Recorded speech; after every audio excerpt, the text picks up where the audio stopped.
Olá, pessoal, boa tarde, tudo bem? Semana passada nós tivemos uma pane energética, né, por conta da chuva, ficamos sem energia, ficamos sem internet, impossibilitada de fazer a live, né? Então, essa semana a gente vai fazer com mais carinho ainda do que a gente já faz todos os dias. Então, é um prazer estar aqui com vocês. Para quem não me conhece, eu sou a Mara Luciana Antônio da Silva, sou terapeuta sistêmica, sou coordenadora pedagógica, e é um prazer estar aqui novamente com vocês. Isso. Eu sou Maria Aparecida Dionísio e boa tarde, sejam bem-vindos, né? E vamos aqui novamente para esse encontro gostoso, né? E eu de máscara ainda, mas tudo bem. Um dia vocês vão me ver sem máscara, tá bom? Tenham paciência. Por enquanto, a máscara faz parte e ela é importante, Maria Aparecida. Por enquanto, para mim, ela faz muito importante para mim, ainda. Então, nosso tema de hoje, Maria... pode falar. A gente está trazendo o tema, né, dos pais biológicos versus pais adotivos no contexto da sala de aula. Então, vamos falar um pouquinho a respeito dessa dinâmica, como que essas figuras dentro do ambiente escolar, como que isso funciona. Sim. Antes da gente comentar um pouquinho, vamos falar que essa semana a gente tem, na sexta-feira, o nosso trabalho de prosperidade, né? E a gente convida a todos que tiverem interesse em conhecer um pouquinho, né? E foi tema também de uma live nossa, a mãe e a prosperidade, né? Qual a relação? E nós vamos nos aprofundar um pouquinho mais nesse trabalho na sexta-feira, no Espaço Maradeva. A Mara sabe melhor onde fica, depois ela dá o endereço. Eu sei que é Emoji, mas eu não sei o endereço. Isso, depois ela passa direitinho. O endereço direitinho. Isso. Eu escrevo aqui depois para vocês no chat. Isso. E sobre o nosso tema, né? A gente parece, às vezes, que sobre a visão sistêmica, a gente está sempre falando a mesma coisa. Nós não falamos a mesma coisa quando nós pensamos que a visão sistêmica, ela está embasada em leis, né? Leis de relacionamentos.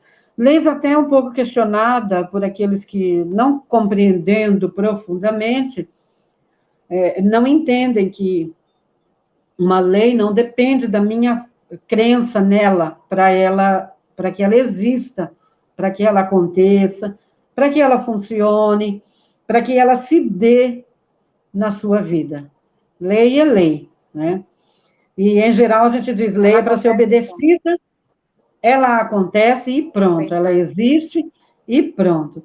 E nos relacionamentos também existem leis, né? Tal seria, não existissem as leis, não seria possível viver em sociedade, né? A exemplo disso, a própria sociedade que se auto-organiza, que se organiza, né? O ser humano se organiza para viver com ele e com o outro, e a sociedade também se organiza para que nós possamos viver juntos.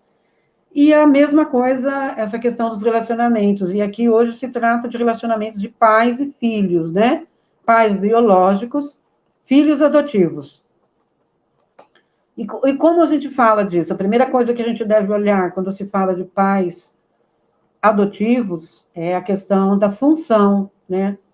À tarde hoje, pouco antes aqui agora do nosso programa, eu estava ouvindo alguém falar, uma pessoa falar. Eu estava num certo lugar público e alguém estava falando, me parece que essa pessoa, pela conversa, tem um filho adotivo, e ela falava da mãe, julgando, falando muito mal e brigando, e tomando para ela um julgamento, e a criança na mão dela, só olhando assim para a cara da criança pequenininha, né? Só olhando para cima, não entendendo, mas sentindo.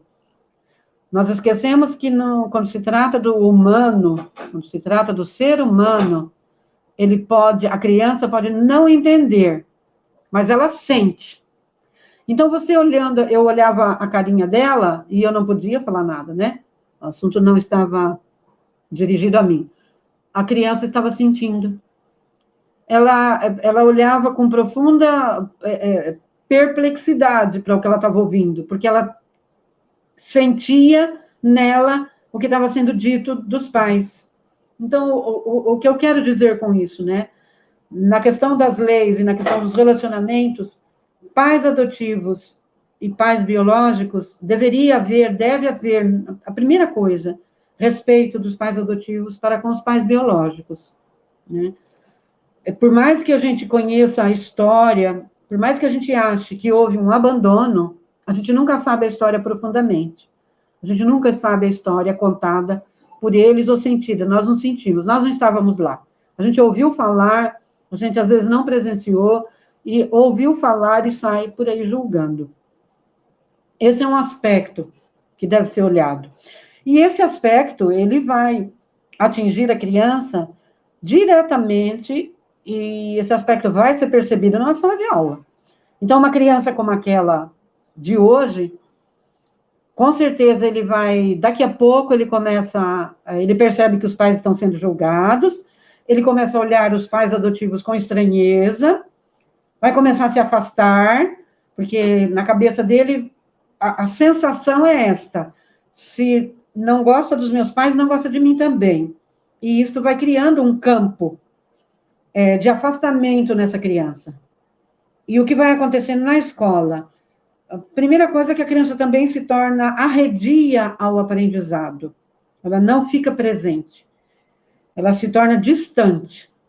Ela pode adquirir, conforme a idade, ela pode adquirir um distúrbio, né? Porque até os 7 anos a criança é passível, conforme a dinâmica da vida dela, ela está ali disponível para um distúrbio. Isso não é preciso que haja hereditariedade. Ela pode adquirir um distúrbio por conta da questão emocional.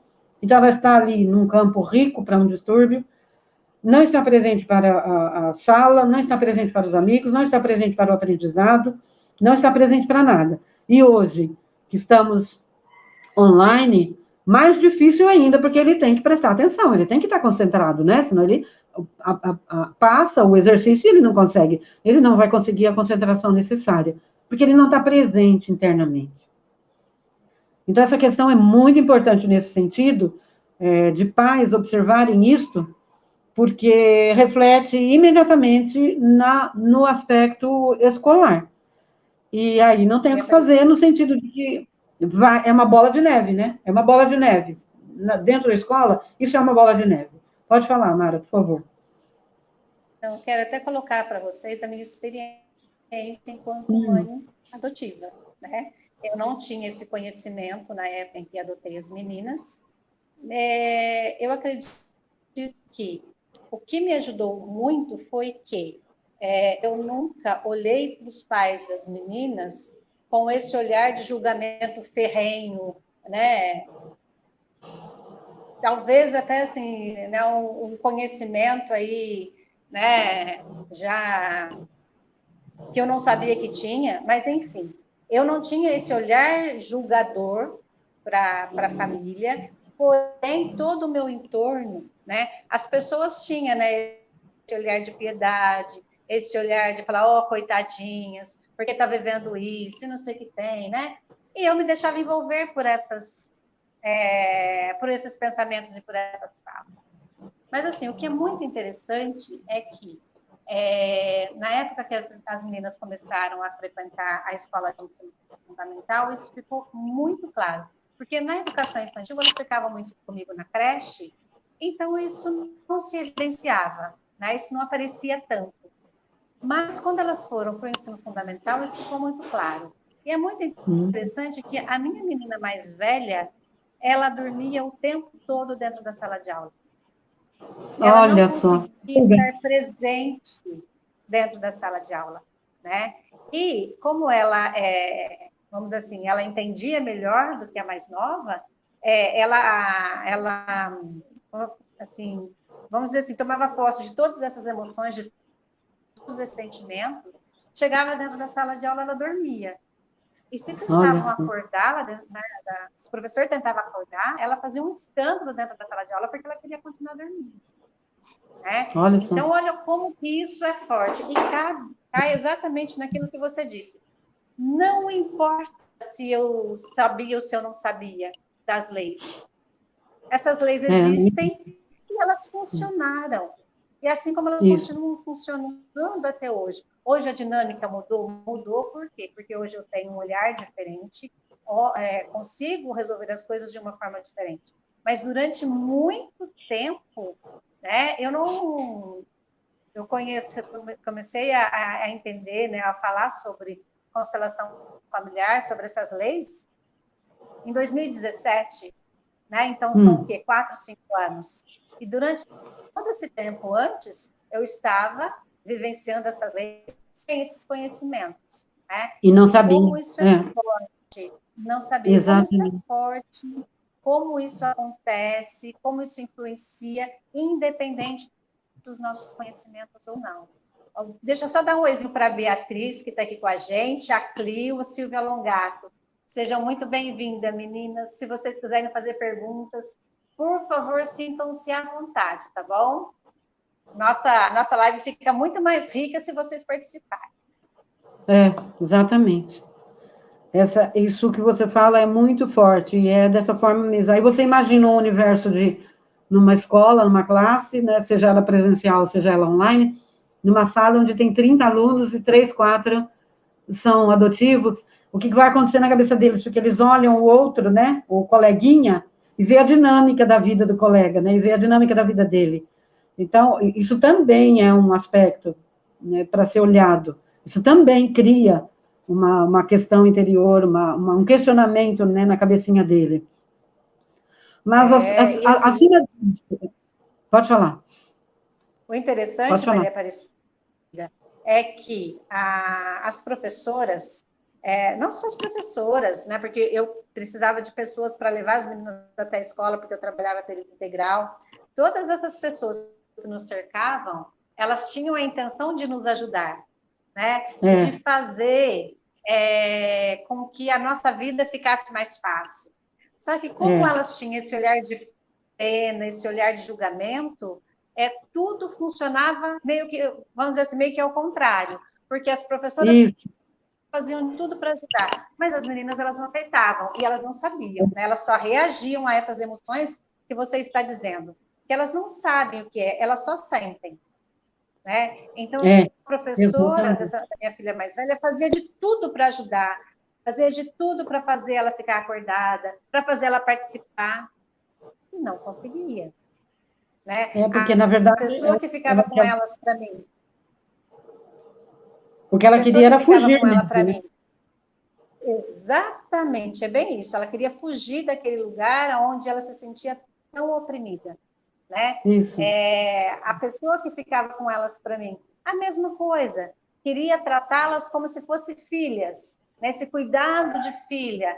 Mas o resultado também não era bom. Por quê? Porque as meninas não conseguiam respeitá-la, né? Respeitar essa pessoa. Por quê? Qual que era o sentimento delas? Que elas não conseguiam nomear, mas ela não é minha mãe. Ela não é minha mãe biológica, mas ela eu tenho não é mãe. adotiva. Para que você fala comigo assim se eu tenho mãe? Eu tenho mãe. Ela não está aqui, ela não pode cuidar de mim, mas eu tenho mãe. Né? Cuida de mim de forma natural, né? Não assim, com esse peso. Né? Você vê como Olhe para mim com respeito, né? Respeite a minha história. Oi, Ana Paula, exatamente. Seja bem-vinda. Respeita a minha história, isso é muito bonito.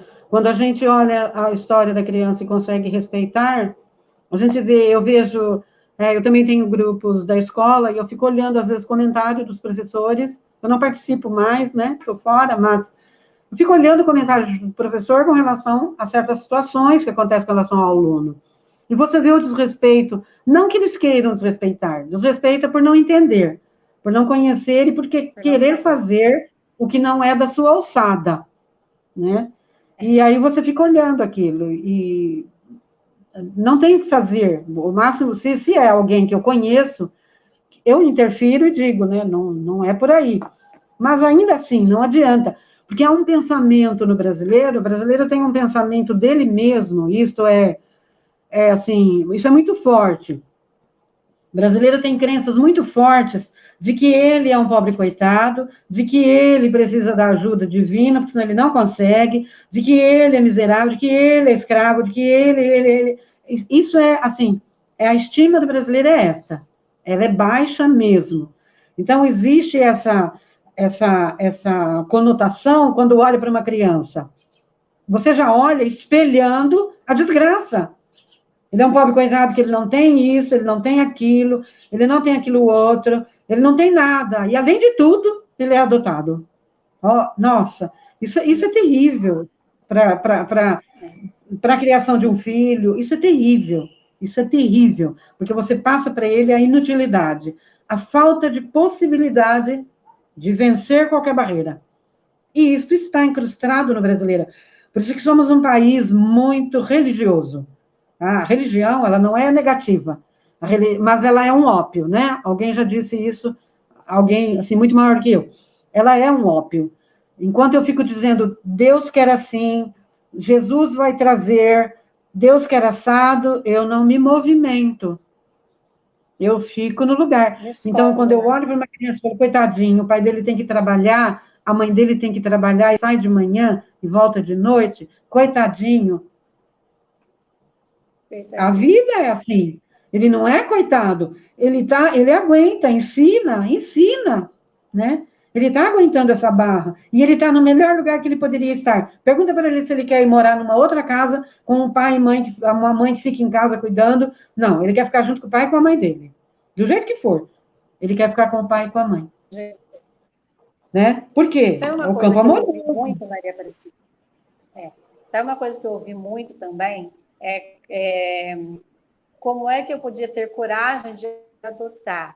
Porque os filhos adotivos sempre dão muito trabalho, sempre dão muito desgosto. Claro que dá. Sim, com esse olhar é claro que vai dar, como não vai dar? Quando transgride, qual filho que não dá trabalho? Qual filho que não dá trabalho? Não dá trabalho? Eu sempre falava isso. Olha, se eu tiver que ter problemas, eu vou ter com filhos biológicos ou adotivos. Então, vamos embora. Vamos embora. Mas, assim, há duas coisas que funcionariam ali que funcionaram para você. Primeiro, você mesma falou, eu não julguei os pais assim, com essa força. Talvez você tenha julgado, mas depois o amor foi mais forte, você respeitou e pronto. Isso é uma questão forte. Você não precisa comunicar isso, você precisa só sentir. E outra questão é essa do respeito a eles, né? Isso é muito forte, de respeitar o que as crianças trouxeram. É isso. E aí não tem como dar errado. Porque as crianças, quando acontece isso, quando os pais adotivos adotam no coração os dois pais, né, o pai e a mãe biológicos, quando eles adotam no coração com respeito, os filhos adotados têm profundo respeito pelos pais adotantes. Por quê? Foram vocês que cuidaram de mim. Então, eles são gratos. Eles têm gratidão. Quando a saída é por outro lado, seu pai, sua mãe é isso, não sei, olha lá, tá copiando o pai e a mãe dele, né? Pronto. Cria uma raiva, vai criando um ressentimento, e, é claro, a tendência dá errado, né? A tendência dá errado. Então, se não houve esse julgamento de sua parte, é natural. E outra, os problemas que eu acho que você tem, porque todo mundo tem problemas com filhos, né? Com certeza são naturais, são normais, né? Não estão acima. Fazem parte. E outra coisa, achar quem resolve ter filhos biológicos ou adotivos e vier com a crença de que tudo vai ser um mar de rosas, tudo vai dar sempre muito certo, e que os filhos vão ser respeitadores o tempo todo, que sempre vai falar amém, amém para mim. Então, começou errado, né? Como que essa pessoa que eu estou cuidando vai aprender a lidar com o mundo se eu quero que ela fale amém para mim o tempo todo? Né? Exatamente. Eu sou a primeira referência que ela vai ter de diálogo. Para depois levar isso para fora de casa, né? Então, nós temos que ter essas ideias. Nós estamos educando. Enquanto educadores, nós temos que estar ali preparados para todas as situações. Tem uma questão que o Bert fala sobre o amor, né? E é muito interessante, porque isso não é o que ele fala, é o que é realmente, é o que ele percebeu na dinâmica, que a ordem vem antes do amor. E aí, aí você vê que o pai e mãe, quando ama mais do que, quando ama acima do que deveria e esquece a ordem, pronto. São aquelas crianças que não têm noção de limite, são crianças que não têm noção de autoridade, são crianças que vão pela vida, assim, de roldão, do jeito que vier, e acham que todo mundo é igual, não tem, assim, nenhum senso de convivência com o real e tem muita dificuldade, porque vai sofrer muita frustração. Porque até um certo momento a vida diz sim, né? Depois a vida começa a cobrar, né? E aí ela vai dizer não. E ela não vai perguntar se você entende ou não. O problema é seu, né? O problema é do seu pai e da sua mãe. Então, tem pais que não entendem isso e dão muito mais do que deveriam, esquecendo que precisa educar. E que para educar, nós estávamos conversando esses dias com uma pessoa e ele disse assim: quando você falou para mim, Maria Aparecida, que a minha menina não podia mais dormir comigo e com a minha esposa, não é a mãe, ele casou em segundas núpcias, não podia mais dormir entre nós, eu falei, meu Deus, ela é muito ruim, e eu também, eu não vou conseguir tirar a minha filha dali. Passou um tempo, ele tentando fazer o movimento, e com muita dificuldade, ele pegou e conseguiu fazer o movimento. Ele disse que quando ele conseguiu fazer o movimento, então, nesse momento também, ele também estava num movimento com ele mesmo. Então, quando ele conseguiu fazer isso, ele olhou e disse assim, nossa, olha o mal que eu ia fazer para minha filha, porque o campo que a filha já estava percebendo, não é preciso falar, né? Porque é o campo que predomina entre um casal. O que estava acontecendo com ela já? E aí ela olha para o pai com outro olhar, né? E tudo isso é natural no desenvolvimento de um filho, de uma filha, com o pai e com a mãe. Porém, quando você propicia, quando você entende e olha o amor acima da ordem, você comete erros. Erros que podem ser gravíssimos para a educação do seu filho amanhã, né? Então, tomar muito cuidado com isso, porque amor precisa ordem, leis, responsabilidade, tudo isso precisa haver na educação. A criança, não adianta você dizer, eu deixo, ele não sabe, ele está criança, sob sua responsabilidade para aprender. Ele precisa aprender. Ele passa por aquele momento de infância para aprender. Então, é preciso que o mais velho ensine o mais novo, né? Então, na questão da adoção, é a mesma coisa, acrescentada do respeito que os pais adotantes devem ter com os pais biológicos, com a história daquela criança. É só isso. O resto segue a mesma regra. E se eu respeito os pais que deram luz àquela criança que está comigo hoje, não tem por que dar errado. Não tem por que dar errado. Não tem mesmo. E sim, eu sempre gosto de frisar, para não ficar esse equívoco de que se eu vou respeitar, então eu tenho que aceitar tudo como é, não posso fazer nada. Não é isso. Se você vê que alguma coisa está errada, né, que está acontecendo ali alguma dinâmica muito perniciosa para essa criança, você vai tomar as medidas que te cabem tomar, mas sem julgamento, sem ficar apontando, sem ficar com aquela coisa, porque se fosse eu no lugar dele, eu faria diferente. Às vezes a gente no lugar da pessoa faria até pior.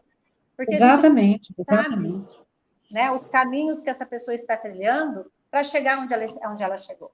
Então, faça o que te cabe fazer sem julgamento. Mas aí que está o problema, né? Porque nós aprendemos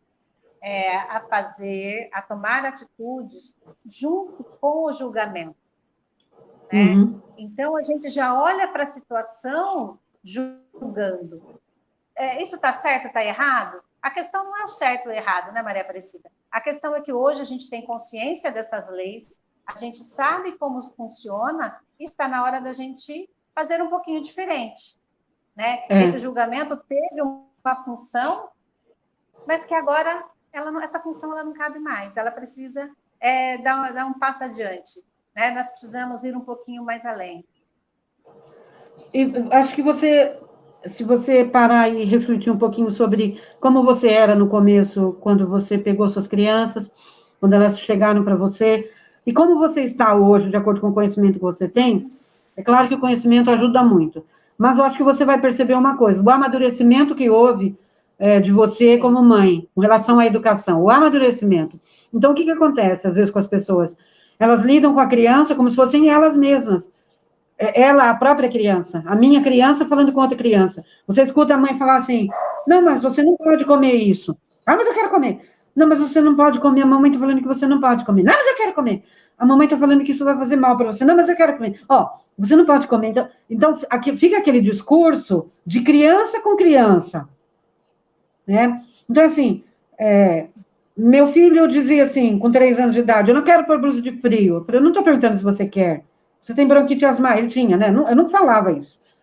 Mas se eu dissesse, eu teria que dizer, você tem uma bronquite que se você tomar um vento frio, você vai ficar doente. Então, eu só dizia, eu não estou perguntando se você quer. Eu estou dizendo que você agora precisa. Pode ser que daqui a pouco, se você tiver calor, estiver aqui dentro, você tira. Você pode tirar. Se você estiver lá fora, você vai sair com blusa. Se você quiser, senão você vai ficar aqui. Não, eu vou pôr a blusa. Pronto. Você não tem que conversar como se ele fosse o seu amiguinho. Porque a criança exige esse limite, ela precisa disso. Para isso que ela é criança e você é um adulto. Ela está naquela fase em que ela não sabe o que é bom ou ruim para ela. Ela precisa de alguém que oriente. Essa é a função dos cuidadores, dos educadores. Né? Mostrar para o educando os limites. Exatamente. Aí as pessoas culpam a psicologia, né? As pessoas culpam a psicologia. Ah, a nova psicologia veio, mostrou. A psicologia não fez nada. A psicologia falou que precisava um pouquinho menos chinelo, um pouco mais de conversa, né? Um pouco mais de compreensão. Foi preciso isso também. Todos os momentos são muito importantes, né? E tudo que vem para acrescentar, não vem para atrasar ou atrapalhar. As pessoas é que entenderam errado.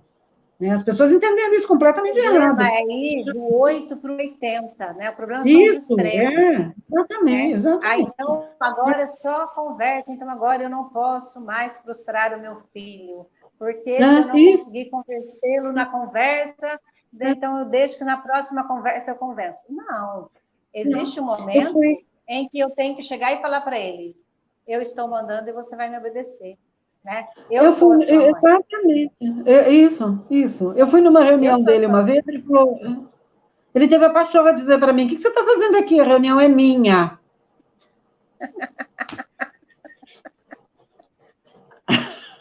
Você vai falar o quê para uma criança desse? Tinha 5 anos de idade. A reunião é minha. O que você está fazendo aqui? Eu falei, ocorre que se ninguém te falou, eu sou sua mãe. Eu sou a sua mãe. Pronto. E já virava as costas, sua mãe, eu participo da reunião. Enquanto sua mãe, eu venho quantas vezes eu quiser. Você está entendendo? Então, assim, né?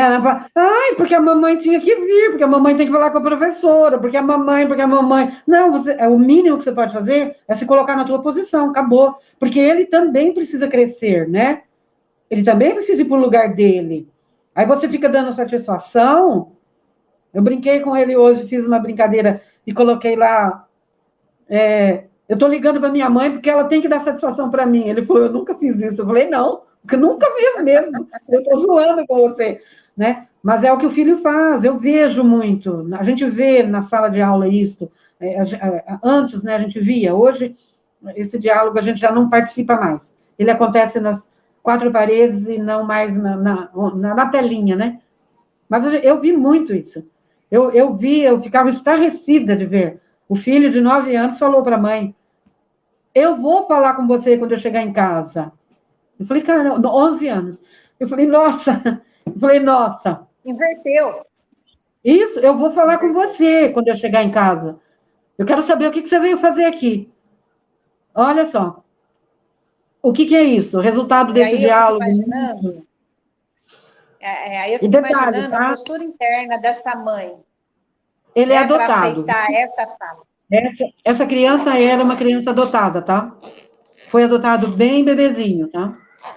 Então você olha isto, aí você fala. Aí as pessoas vão dizer assim, porque ele é adotado. Não é isso. Existe uma dinâmica toda aí.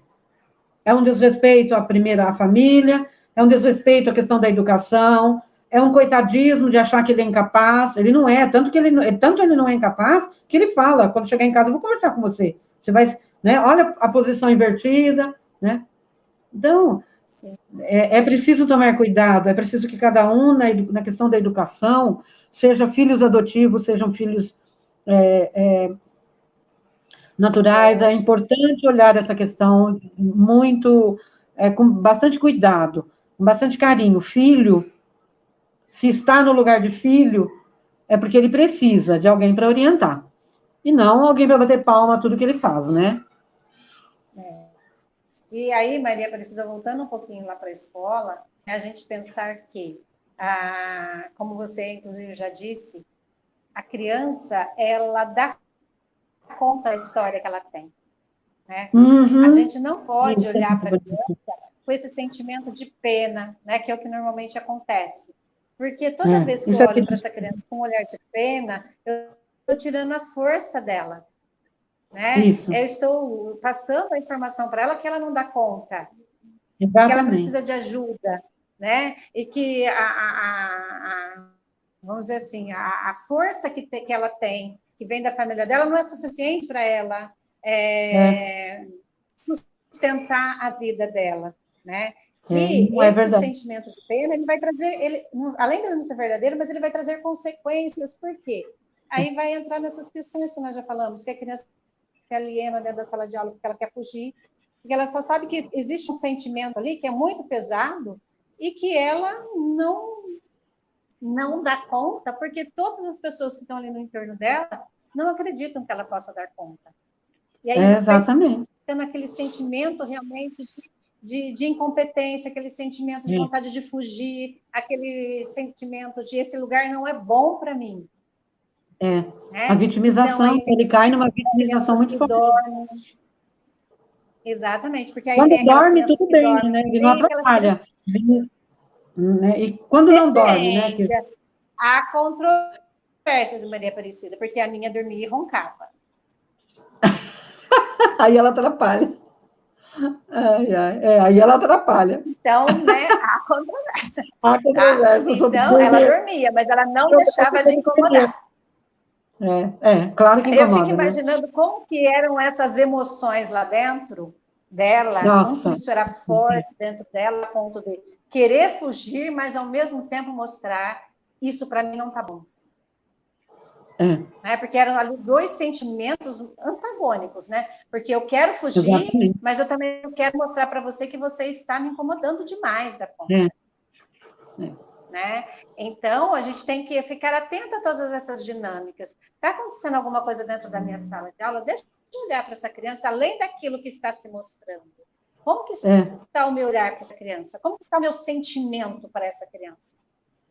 Eu estou olhando para ela com julgamento, estou julgando os pais dela, ou estou olhando para ela com pena? Porque um desses dois sentimentos está permeando aí essa relação para as coisas começarem a dar errado.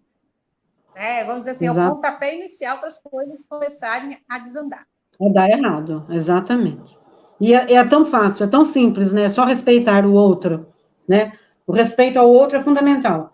O respeito à criança, a criança é o outro, né? Então, respeitar a criança enquanto criança, ela é capaz de aguentar aquilo. O respeito aos pais, no caso de pais adotivos, o respeito aos pais biológicos. Não tem como negar que essa criança veio de algum lugar, veio de dois, né, de um pai e de uma mãe. Não adianta negar isso.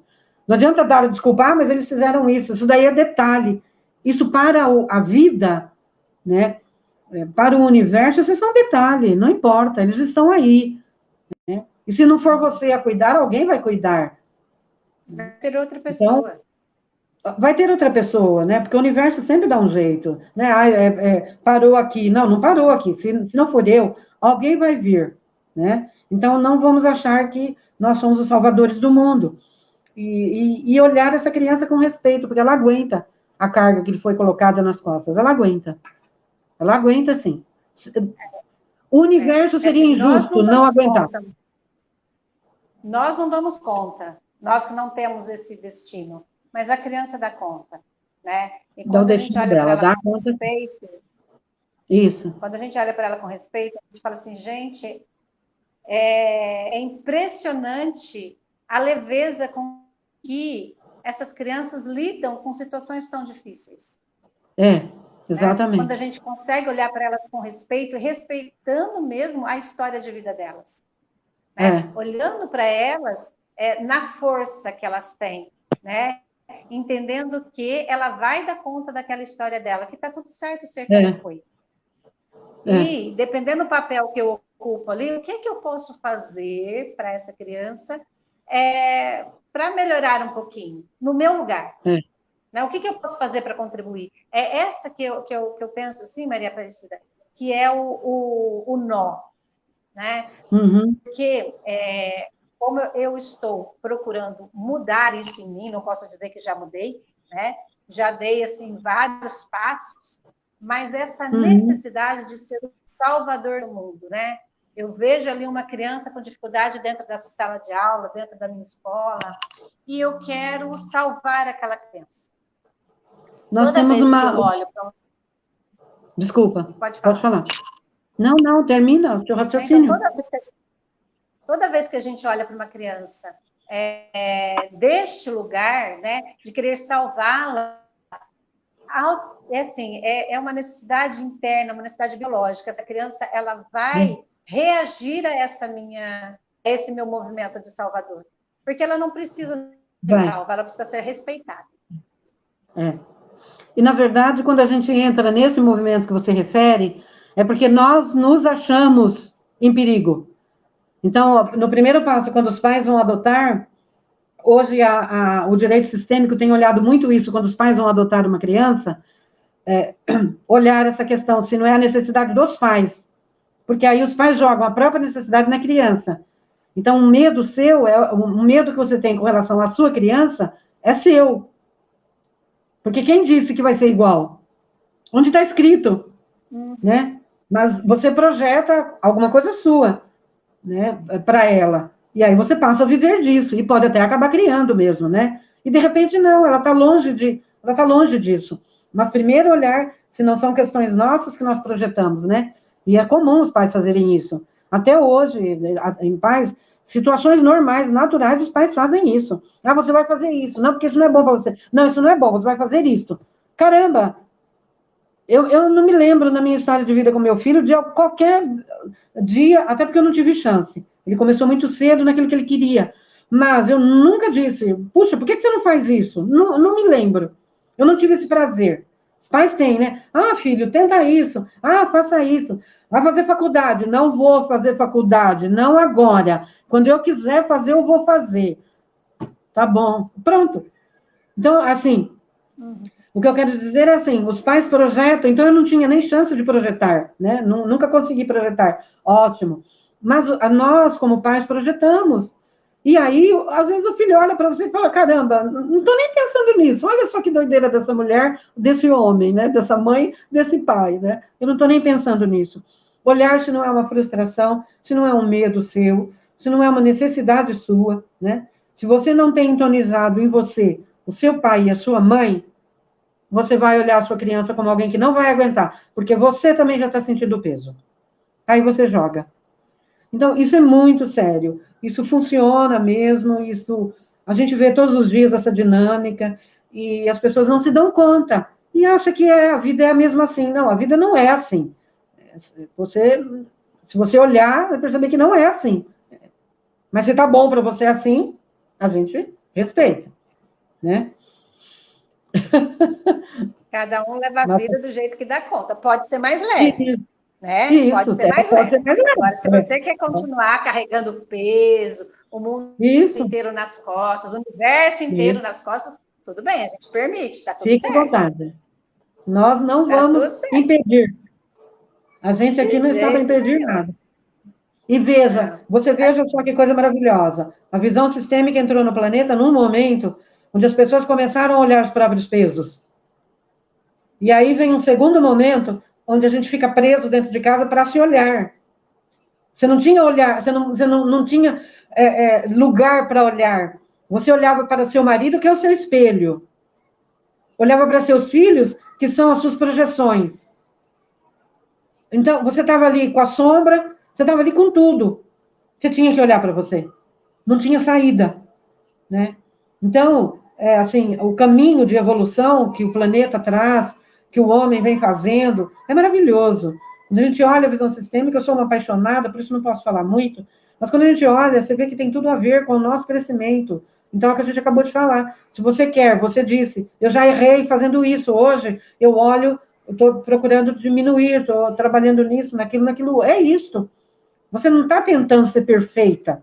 Você está tentando ver onde é que você pode melhorar. É isso. Né? Onde eu posso carregar menos passinho de peso? cada vez. Um passinho de cada vez. Onde eu posso carregar menos? Né? Estou querendo carregar pela minha filha? Opa, peraí, não posso. Tenho só. Eu vou. Olha, filha, você está doendo? Eu estou com você, ok? Carrega para mim, mas é seu, eu não posso. Você falou de uma situação, né? Do tipo, vem, eu quero ir junto de você, você disse, não posso. Tem alguém aqui que acha que está tudo certo. Então, eu tenho que concordar. Você tomou o caminho certo, porque ela tinha que carregar o que era dela. Você não carregou junto com ela. Você apenas esteve junto na dor. Então, assim, eu estou aqui. E Meus como braços foi estão bom, abertos. né? Isso, Olhando isso, agora, depois de ter percorrido todo esse caminho, a gente vê como foi bom, porque evoluiu, cresceu, está mais adulta, isso, está mais isso. resolvida, está olhando para a vida de um outro lugar, né? De um lugar Olha só. mais adulto, né? Isso, Coisa que isso, antes, né, debaixo das minhas asas, eu não isso, permitia que isso acontecesse. isso. Exatamente. Então, aí tem aquela frase, né, de uma certa novela aí, que tudo que acontece de ruim na vida da gente é para melhorar. Quando a gente Isso. tem esse olhar É, de que né? tudo traz uma lição, né? Vamos É, estar atentos ao aprendizado que vem junto com aquela dificuldade, né? isso. Alguma coisa eu tenho para aprender ali. Então, vamos olhar para ele. Se eu estou com um aluno muito difícil na minha sala de aula, o que é que essa criança está tentando me mostrar que eu não estou querendo ver? Não Isso. é? Essa é a pergunta. Então, Isso, vamos olhar além. Né? O que, que tem na exatamente. história de vida dessa criança que me afeta? Por que, que me É. incomoda tanto? Tem uma historinha Isso. ali que tem a ver com a minha. Exatamente. Muito bem colocado. Muito bem colocado. Tem uma história que tem a ver com a minha. E aí vamos olhar um pouco mais, né? Eu olho para a criança um pouco mais profundamente e vou me ver, né? Então, é isso. Que fique, assim, a dica para os pais, né, adotivos, sobre a questão do respeito, sobre a questão de si mesmo, né, de não projetar no outro aquilo que é dor dele, que é o que ele vivenciou. Não adianta, porque não vai ajudar, muito pelo contrário, ele vai criar uma situação de angústia, de ansiedade na criança, e não precisa, porque a vida não tem intenção ou interesse em nos fazer sofrer. Nós é que, não aceitando a realidade que está aí, dizendo não, não, não, não, não, criamos os problemas. Né? Nós é que criamos esses problemas. Então, olhar a realidade como ela é. Porque a realidade não vai vir e falar para você, olha, eu estou assim hoje, mas amanhã eu vou mudar. Não, eu estou assim hoje, amanhã. Se você não mudar, eu estou assim hoje, amanhã, depois. É você que tem que mudar. E aí eu fico esperando a vida mudar, né? Então, vamos olhar para isso, né? Vamos olhar para isso dentro de nós. Quando a gente começa a compreender que não é a vida e o outro que muda, e sim sou eu não vou dizer nem que fica mais fácil, Maria Aparecida, mas fica possível. E fica possível. Né? Isso. Porque aí eu começo a compreender que não Fica adianta eu possível. esperar que o outro mude. É. Né? Não adianta eu esperar E aí que você aquela muda o realidade foco. ali da minha escola. Não adianta eu Você querer que a mudou o mãe do meu foco, aluno acabou o mude. interesse. Mudou o foco, acabou o interesse. De repente você olha e fala, caramba, ele mudou. Não, não foi ele, é você. Mudou o Você foco. Você fica em cima. mudou. Nossa, porque minha mãe, nossa, porque meu pai, nossa. Muda, olha para você um pouquinho, esquece um pouco isso daí. Ó. Respeita tudo isso, acabou. Você muda o Acabou. foco. Quando você olha de novo, oh, caramba, a criatura mudou, hein? Olha como está diferente, né? Aí você vai ver que não foi a criatura que mudou, foi você que mudou, né? Olha que delícia. E porque aí a sua vida vai ficando menos pesada, né? Porque você para de Mais carregar o fácil. peso do outro.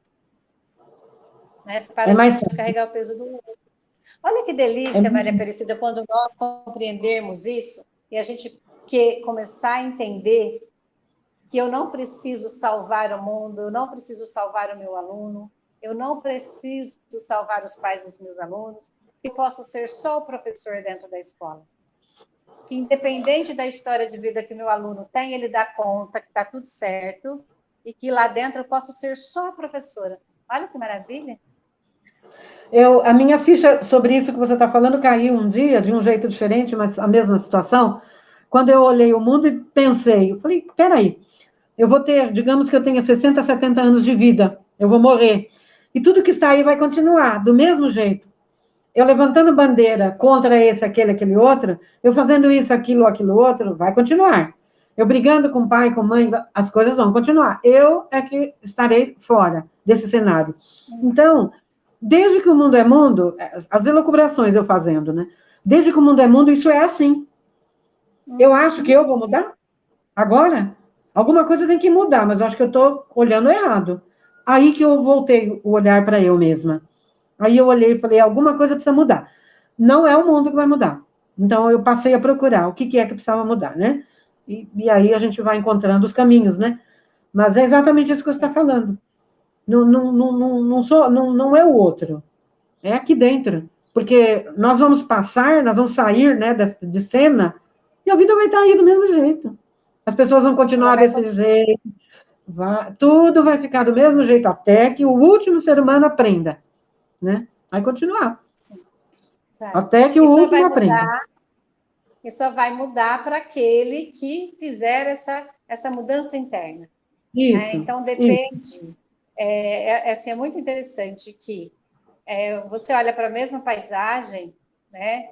E tem pessoas que enxergam o dia lindo, e tem outro É, que para ele tudo está ruim, tudo está isso, estragado, né? isso, Isso isso. demonstra de uma forma muito simples, mas como É, depende só do meu jeito de olhar para aquela situação. A situação é exatamente a mesma para os dois, só que um está é, olhando e está vendo possibilidades positivas, e o isso. outro está olhando e está vendo as possibilidades negativas, né? É o que a gente falou da Então, realidade. Vai vamos, estar aí, a realidade está aí. Ela não vai mudar, é a você que tem realidade que está mudar, aí. né? Você que tem que olhar com esse Então, olhar que você falou. começar a Dia olhar para bonito, nós, olhar para nós com mais amor, com mais respeito, com mais tolerância, né? E perceber que é possível ser é, feliz. A Ana isso. Paula está colocando assim, ó, como é conflitante mudar internamente. Muito, Ana Paula. Não é fácil. Não é Sabe por que fácil. é Mas é conflitante? É legal possível. isso aí que ela fala. E é interessante fazer uma live só sobre o que a Ana Paula falou. E a gente pode marcar aqui agora, Mara, e fazer uma live sobre os conflitos internos para uma nova postura. Porque onde é que eu entro em conflito? Né? Quando eu exijo que a mudança seja radical. Quando eu olho como sendo um fator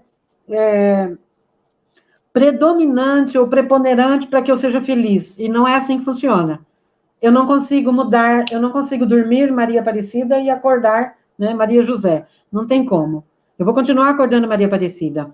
Eu posso acordar mais tolerante? Posso. Né? Se eu fizer um exercício de meditação uma noite antes, se eu entender que eu sou intolerante, se eu começar a analisar e a ver, olha, eu posso mudar aqui, né? Então, eu vou começar por aqui. Eu não posso mudar tudo, mas essa parte eu posso. Então, eu vou começar por aqui. É legal isso aí que ela falou para a gente trabalhar numa única live. Porque quando a gente começa um processo de mudança, o conflito vem, porque eu mexo com sombra, eu mexo com questões que estão muito quietas lá dentro. E aí eu vou querer mexer. E aí, né? Alguém vai reclamar. Aí, e assim, é muito interessante isso, porque para nós mudarmos, a gente tem que sair da nossa zona de conforto. Isso. Aí o nome já fala, conforto, é tão bom ficar ali naquele lugar. É Nossa, é tão tão bom mais dizer. fácil eu falar que o meu problema é por causa da Maria Aparecida. Isso, Que eu exatamente. Pois seria é, muito mais feliz se a Maria Aparecida não existisse, ou se ela fosse isso, diferente, né? isso, Por quê? exatamente. Quando eu entendo que o problema, a Maria Aparecida pode ser o que a Maria Aparecida quiser ser, e que tudo vai depender de como eu lido com a minha história, nossa, olha que difícil isso, porque aí o problema deixa de ser o outro, o problema passa a Exatamente. ser eu. É a responsabilidade, Aí é né? difícil Isso é mesmo, responsabilidade. Isso é responsabilidade. E responsabilidade. assumir a responsabilidade pelos erros e acertos não é fácil. Assumir por acertos é legal, ótimo, acertei. Mas você assumir pelos erros, você olhar e falar, caramba, aqui eu errei e não há o que fazer, né? Uhum. É difícil, mas é só assim que nós crescemos, né? E é fortalecedores, é fortalecedor. Isso é É, fortalecedor. assim, interessante que cada passinho que a gente dá vai ficando um pouquinho menos difícil, né? Eu sempre Isso. comento, mais parecida, que quando eu olho para a Mara de um ano atrás, quando começou a pandemia, eu estava começando a fazer reuniões para falar de educação sistêmica, e eu olho para a Mara hoje fazendo live, eu falo assim, nossa, como a Mara evoluiu, não é É. mais a mesma Mara, né? E é aquilo que nós vínhamos conversando um pouquinho antes de a gente entrar na live. É fácil para mim? Não é fácil, continua sendo difícil. Continua sendo Aham. difícil, mas Uhum. bem menos difícil do que há um ano atrás. Hoje eu já É. consigo entrar na live, a gente conversa, a gente É desenvolve isso. o tema, a gente interage com as pessoas que estão participando com a gente. Mas isso não quer dizer que seja fácil, né? Mas a gente Exatamente. vai se superando, a gente vai se superando. Por quê? Porque eu Isso. compreendi que isso não vai depender de ninguém, vai depender somente de mim. Se eu vou querer enfrentar esses meus medos ou não. E É. conforme a gente vai enfrentando Exatamente. esses medos, a gente vai evoluindo, a gente vai crescendo, a gente vai esperando. E aí vai aparecendo outros medos no meio do caminho, Sim, sim, né? sim. Tá tudo certo, faz Exatamente. parte. É isso mesmo. Eles não vão parar. À medida que você se. É só quando você atingir níveis de segunda camada, níveis de consciência altíssimos, muito sutis. Enquanto a gente estiver nesses de sobrevivência, os medos existirão. Mas o que é medo, né? É a dificuldade que o ser humano tem de lidar com aquilo que ele não conhece. Nós vamos lidar o tempo inteiro com coisas que nós não conhecemos, né? A realidade a gente não conhece. Eu não sei o que vai acontecer daqui a 5 minutos, mas eu fico achando que a minha permanência é capaz de achar que vai estar tudo bem. De repente, não. Né? Pode acontecer aí, sei lá, alguma coisa aí, né? Eu estava em São Paulo uma vez e morando em São Paulo, com um apartamento em Peruíbe, e eu olhei a televisão. Mas olha, foi uma coisa assim, na televisão, caramba, é o meu apartamento. É o meu apartamento. Eu saí assim, falei, não acredito. É o meu apartamento, lá em Peruíbe. Eu vim isso em São Paulo. Eu não sabia o que fazer, eu não podia fazer nada. Eu não podia fazer nada. Caiu uma caixa d'água. Eu não podia fazer nada. Então, assim, coisa de segundos. Então, nós achamos que a nossa. Nós, estando na impermanência o tempo inteiro, porque nós vivemos o tempo inteiro na mudança. Olha que coisa doida. Nós queremos viver a permanência. Então, vivendo essa mudança o tempo inteiro, a gente quer que as coisas permaneçam sempre do mesmo jeito. Brincando, né? Como já dizia o filósofo, os meus amigos maravilhosos, você está zoando com a minha cara, né? Aqueles filósofos de Exato, 18, 17, 14 anos lá do ensino médio, né? Você está zoando com a minha ensino cara, né, médio. Pro? Você está zoando, né, Pro? Ó, Então, assim, a nós, Rosana nós vivemos Zanqueta, essa dialética o tempo inteiro.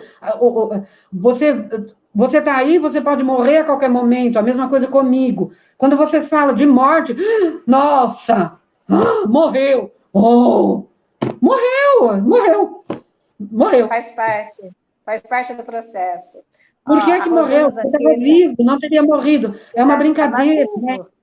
Faz parte do processo. Mas a gente ainda vai chorar, vai ficar 7 dias de luto, porque amou demais, porque não sei o quê, porque não sei o quê, não sei o quê. Não sei o quê. Nós somos É o nosso humanos. processo. É. É o nosso Ó, a processo. Rosana Zanqueta, a minha linda amiga, que eu amo demais da conta, Ela está dizendo assim, ó, a mudança é um processo longo, mas é preciso dar o primeiro passo. Sim. E E quando... a Mel, temos mais, ó. A Mel colocou assim, ó, oi meninas, muito me honra estar evoluindo com vocês. Ah, que E linda. a Clio, e tem somando com o medo o sabotador. Pronto, fechou. Aí Isso, agora fechou. pronto, arrebentou com tudo. Isso, e o sabotador, exatamente. O medo Pronto, traz o não bastando o bendito medo, sabotador. O medo não traz o bastando o bendito. medo, Não, exatamente. Eu vou lá e trago um sabotador. Eu vou lá e trago um pronto. sabotador. Né? Nós fizemos uma constelação esses dias e eu brinquei com a cliente. Eu falei assim, foi marcado 3 vezes. Na primeira vez ela falou assim, mas era esse horário? Eu falei, sim. Mas não era esse horário? Eu falei, tá marcado lá esse. Nossa, mas eu pensei que era esse horário. Então você olha e fala, a gente dá risada, você fala, fica tranquila, teu sabotador. Calma, fica sossegada. Já começou a trabalhar. Já está sabotando, já começou a trabalhar. É muito 10. Então a gente leva com mais leveza, né? Fica falando, nossa, você faltou, você não viu, eu marquei lá, você não enxergou. Calma, calma, todo mundo tem um sabotador aí. Todo mundo tem. Vamos dar risada e falar, o seu trabalho já começou, você já começou boicotando, então você já está no caminho. Não desista. Não, e É isso detalhe, o mesmo. fato, a realidade é o que é. Né? A pessoa Isso, já faltou, ela já pisou isso, na bola, isso. acaso já está consumado. Aí você tem duas opções: lidar mal com a situação É. ou levar numa boa, não é? Então, isso, levar Exato. numa boa não quer dizer que você não vai tomar as providências cabíveis, mas quer dizer que você não vai sofrer. Isso, Né? exatamente, é São isso mesmo. opções. São as opções que a vida vai nos dando. Maria Aparecida, 57 minutos de live.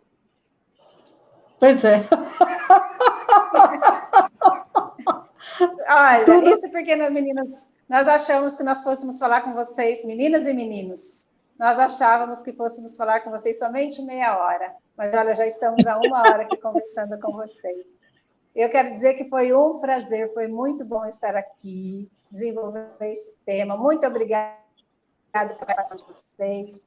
Sempre que vocês participam, esses momentos ficam muito mais agradáveis, tá bom? A semana que vem a gente está aí de volta com esse tema que a Maria Aparecida já falou, né? Nós vamos trazer a semana que vem. E foi muito bom estar aqui. Gratidão. Beijos até a semana que vem. Tchau, gente.